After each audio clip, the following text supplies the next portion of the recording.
करना होगा कि वो इक्वेशन करेक्ट है या इनकरेक्ट है। इसके लिए हमें इक्वेशन गिवन है, हम क्या करते हैं एलएचएस में डायमेंशन लिखते हैं, राइट हैंड साइड डायमेंशन लिखते हैं। जब दोनों इक्वल आ जाता है तो कहते हैं इक्वेशन करेक्ट है, जब किसी भी साइड में इक्वल होता है तो कहते हैं इक्वेशन इनकरेक्ट है। अब हमने जब यहाँ पर डायमेंशन लिखना स्टार्ट किया तो फर्स्ट चीज हमारे पास कंफ्यूजन क्या क्रिएट हुआ कि ये जो फिजिकल क्वांटिटीज है वो हमें क्या कर रहा है, सीधे क्लियर रिप्रेजेंट नहीं कर रहा कि किसको रिप्रेजेंट करें। जैसे v वॉल्यूम को भी कर सकता है, पोटेंशियल को कर सकता है, वेलोसिटी को रिप्रेजेंट कर सकता है। तो ये कहां से आइडेंटिफाई करेंगे, इस कंफ्यूजन को दूर कहां से करेंगे, क्वेश्चन की लाइन को पढ़ करके। हमेशा से याद रखिएगा, जब क्वेश्चन की लाइन को मैंने पढ़ा तो यहाँ लिखा है rate of flow of a liquid, यानी कि क्या है, ये फ्लूइड के फ्लो के स्पीड को बता रहा है कि पर सेकेंड फ्लूइड का कितना वॉल्यूम आगे बढ़ रहा है, फ्लो कर रहा है। यानी क्या कर रहा है, V रिप्रेजेंट कर रहा है वॉल्यूम को, और वॉल्यूम में होते हैं तीन साइड। तो तीन साइड का मतलब तीनों साइड के मेजरमेंट किसमें होगा, लेंथ में होगा, और लेंथ का जो रिप्रेजेंटेशन होता है, डायमेंशन होता है, वो L होता है। इसलिए मैंने क्या किया, L क्यूब लिख दिया। देन T रिप्रेजेंट कर रहा है टाइम को, तो यहाँ पर क्या लिख दिया, टाइम T डायमेंशन लिख दिया। एक चीज मैं फिर यहाँ से बता दूं, कभी कभी क्वेश्चन में कंफ्यूजन आपको लेके पहुंचाएगा। जैसे ये लिखा हुआ dt, इसको अगर T2 माइनस T1 लिख देता तो क्या आप इसका डायमेंशन लिखते T माइनस T, ये लिखते, बताइए क्या आप इसका डायमेंशन T माइनस T लिखते वरुण? हाँ, क्या लिखते हैं हम, हमेशा जो ऐड हो रहा हो या सब्ट्रैक्ट हो रहा हो उसको क्या करेंगे, ऐड या सब्ट्रैक्ट जो हो रहा होगा उसको क्या करेंगे, उसको एक करके लिखेंगे, कंबाइन करके लिखेंगे। यानी ये चेंज इन टेंपरेचर है तो उसको हम डेल्टा टी मान करके सिर्फ एक सिंबल का डायमेंशन लिखेंगे। ये चीज क्लैरिफाई कर लीजिए हमेशा के लिए, है ना। मैंने लास्ट क्वेश्चन में आपको ये सॉल्व भी कराया। आगे बढ़ते हैं, उसके बाद क्या है, पाई। पाई क्या, कांस्टेंट है, कांस्टेंट का यहाँ पर कोई डायमेंशन नहीं होता, तो हमने यहाँ पर क्या किया, कोई डायमेंशन नहीं लिखा। पी रिप्रेजेंट कर रहा है प्रेशर हेड, यानी प्रेशर किसको, फॉर्मूला क्या होता है, फोर्स अपॉन एरिया। फोर्स का डायमेंशन लेंगे तो ml t-2, एरिया, एरिया में दो साइड होंगे, अपॉन में क्या कर दिया हमने, l स्क्वायर लिख दिया। क्लियर, आगे बढ़ते हैं। a किसको रिप्रेजेंट कर रहा है, रेडियस। जनरली हम लोग जो यूज करते हैं वो a रेडियस के फॉर्म में नहीं लेते, लेकिन इस क्वेश्चन में उसने रेडियस को नोटिफाई किया है a से, यहाँ पर उसको रिप्रेजेंट किया है a से, इसलिए a क्या होगा, लेंथ होगा, रेडियस, तो यहाँ पर इसका डायमेंशन l हो गया। नेक्स्ट टर्म क्या है, ईटा। ईटा रिप्रेजेंट करता है कोएफिशिएंट ऑफ विस्कोसिटी। अब ये क्वेश्चन मैं आपको ऑलरेडी करा चुका हूं, कोएफिशिएंट ऑफ विस्कोसिटी का क्या पर डायमेंशन फाइंड करने के लिए। तो बताइए उसका डायमेंशन क्या होगा, कोएफिशिएंट ऑफ विस्कोसिटी, इसका यूनिट होता है किलोग्राम पर मीटर सेकेंड, किलोग्राम पर मीटर सेकेंड। यानी इसका डायमेंशन क्या होगा, m L minus 1 T minus 1। तो यहां से अगर आप लिखेंगे m L minus 1 T minus 1। Is it clear, कोई डाउट तो नहीं किसी को? आगे बढ़ते हैं। यहां पर देखिए ऊपर नीचे m है, कैंसिल कर देते हैं। यहां से देखिए ये L स्क्वायर है और ऊपर आवाज आ रही है। चलो आगे बढ़ते हैं। चलो ये L इनवर्स है, कैंसिल हो गया यहाँ से। अब देखिए ऊपर क्या है, L पावर 4, तो यहाँ हो जाएगा T माइनस 2 L पावर 5 हो जाएगा, L power 1 plus L power 5 upon L square है यहाँ पर, और यहाँ है T minus 1, L square T minus 1। तो यहाँ क्या बचेगा, L क्यूब हो जाएगा अपॉन, ये जब पावर ऊपर जाएगा तो प्लस हो जाएगा, इससे माइनस हो जाएगा, तो ये क्या हो जाएगा, अपॉन क्या हो जाएगा, T। तो यहाँ का देखिए डायमेंशन क्या है, L क्यूब अपॉन T।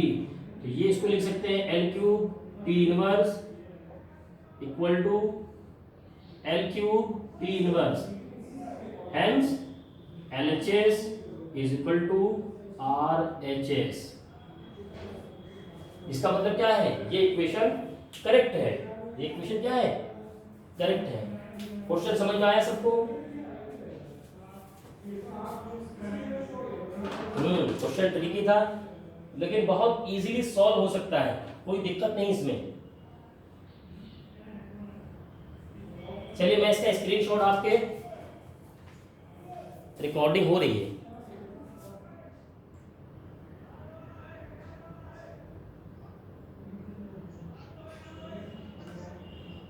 नहीं तो रिकॉर्डिंग हो रही है, रिकॉर्डिंग हो रही है, रिकॉर्डिंग हो रही है, यूट्यूब की रिकॉर्डिंग हो रही है अलग मोबाइल से, ठीक है, तो कोई दिक्कत नहीं है इसकी। चलिए आगे बढ़ते हैं हम लोग, एक क्वेश्चन लगाते हैं। अच्छा, मैंने आपको डायमेंशन एनालिसिस के 3 टाइप के क्वेश्चन बताए हैं। एक क्वेश्चन बताया है जिसमें हम डायमेंशन फाइंड करते हैं, मैं बोर्ड पे आपको लिख दे रहा हूं, ठीक है। द एयर बबल, बोर्ड में आया क्वेश्चन भी है और कॉम्पिटिटिव एग्जाम में पूछा गया, इसका मतलब ये बोर्ड के हायर लेवल का क्वेश्चन है जो कि आपके कॉम्पिटिटिव एग्जाम के पेपर में भी फंस जाता है ना। तो ऐसे क्वेश्चन आपके 11th के स्कूल के फाइनल एग्जाम में आने के बहुत चांसेस होते हैं, क्योंकि अक्सर अच्छे स्कूल्स क्या होते हैं, वो अपना स्टैंडर्ड मेंटेन रखना चाहते हैं, वो चाहते हैं कि हम ऐसा क्वेश्चन बनाएं या ऐसे स्टूडेंट पास आउट करें जो कहीं ना कहीं सेलेक्ट हो, है ना। भले वो क्लास में वैसा ना पढ़ाएं लेकिन पेपर बहुत अच्छा बनाना चाहते हैं, क्योंकि पेपर क्लासरूम के बाहर जाता है। हाँ, पेपर क्लासरूम के बाहर जाता है ना भाई, पढ़ाई तो बाहर जाती नहीं है। तो चलिए आगे बढ़ते हैं। ओके, बहुत अच्छा क्वेश्चन है, थोड़ा ध्यान देना सब लोग। The air bubble form by explosion inside the water perform oscillations with time period T, यानी टी रिप्रेजेंट कर रहा है किसको, टाइम को, विच डिपेंड्स, यानी टी डिपेंड्स कर रहा है किस पर, फर्स्ट ऑफ ऑल प्रेशर पर, हाँ, then density and energy due to explosion E. तो यहां पर क्या कर रहा है, टी डायरेक्टली प्रोपोर्शनल होगा किसके, सबसे पहले क्या है प्रेशर पी, पावर एक्स। मैंने आपको बताया था कि पावर एक्स क्यों लेते हैं, क्योंकि हो सकता है ये इसकी डायरेक्टली प्रोपोर्शनल हो सकता है ये इसके इनवर्सली प्रोपोर्शनल हो, या हो सकता है कि ये इसके पी के स्क्वायर को फॉलो कर रहा हो, पी क्यूब को फॉलो कर रहा हो। तो एक्स की जो भी वैल्यू आएगी वो उसको करेक्ट कर देगा अपने आप, ठीक है। उसके बाद दूसरा किस पर डिपेंड कर रहा है, P directly proportional to rho की power Y, and then P is directly proportional to E की power Z. X Y Z हम क्या करेंगे, अपनी तरफ से एज्यूम कर लेंगे, इसकी वैल्यू हम लोग बाद में फाइंड करेंगे और फिर सॉल्व कर देंगे। अब यहाँ से जब तीनों को कंबाइन करेंगे तो t इक्वल टू हो जाएगा, एक कांस्टेंट यहाँ पर इंट्रोड्यूस हो जाएगा। अब यहाँ पर क्या होगा, p के पावर x, रो के पावर y एंड e के पावर z।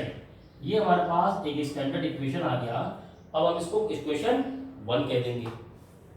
अब यहाँ पर क्या करते हैं बताओ वरुण, क्या करेंगे इसके बाद,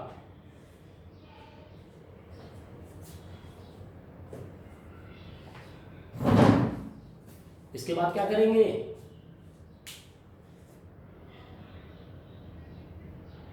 वेरी गुड। इसके बाद हम क्या करेंगे, यहाँ पर डायमेंशंस रखेंगे इसमें, है ना। तो जो डायमेंशन हमें पता है वो रखते चलते हैं।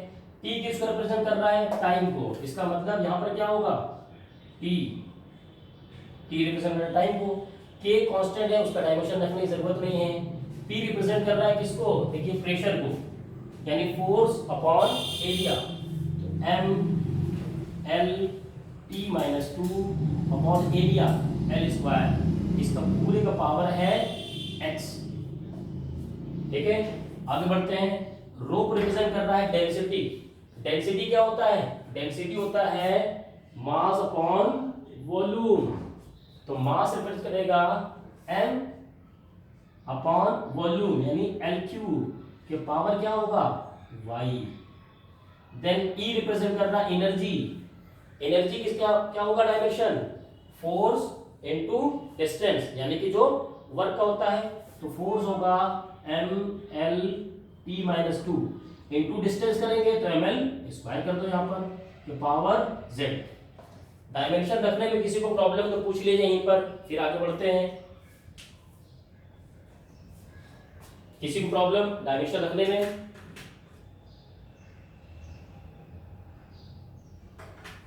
चलो फिर आगे बढ़ते हैं। इसका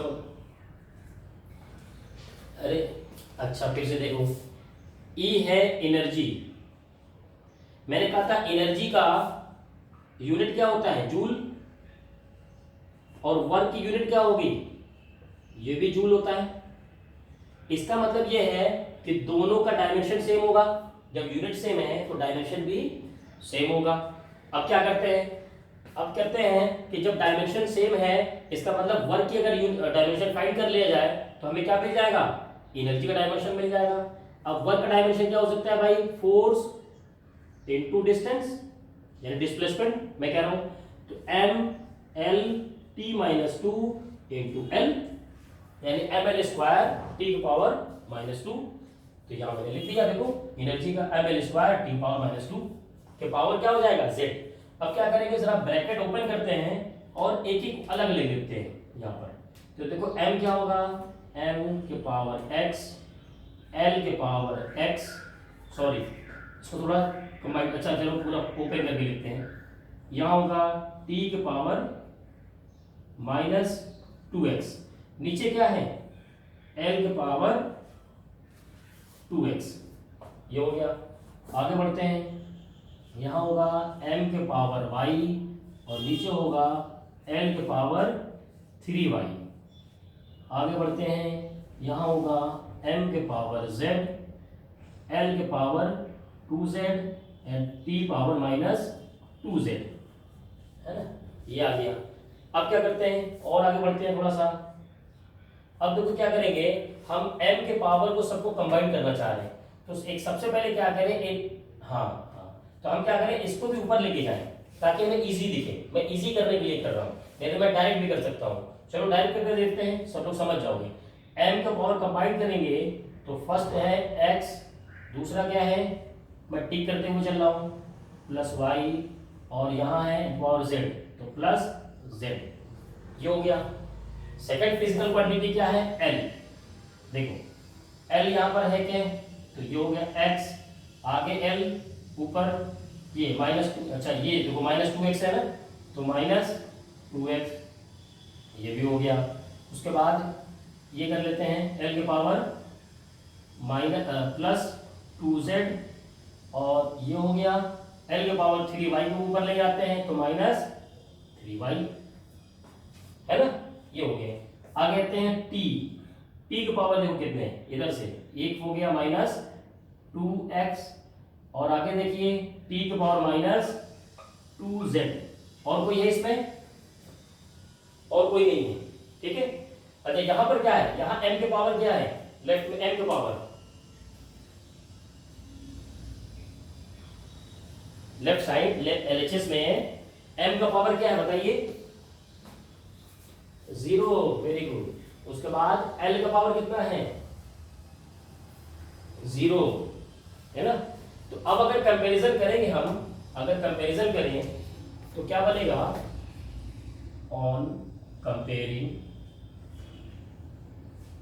बोथ साइड। तो जब कंपैरिजन करेंगे तो क्या होगा, x plus y plus z is equal to 0, first equation बनेगा, है ना। कंपैरिजन कर दिया, यहाँ बेस m है, इधर बेस भी m है, तो हो गया। समझ रहे हैं सभी लोग, मैं चाहूँ तो यहाँ पर लिख सकता हूँ m0 l0 t की पावर 1, इसी को आगे स्टेप आगे बढ़ेगा। आप लोग समझते हैं इसलिए मैं कह रहा हूँ, क्योंकि हम लोग क्लास थोड़ी आगे चल रही है अभी।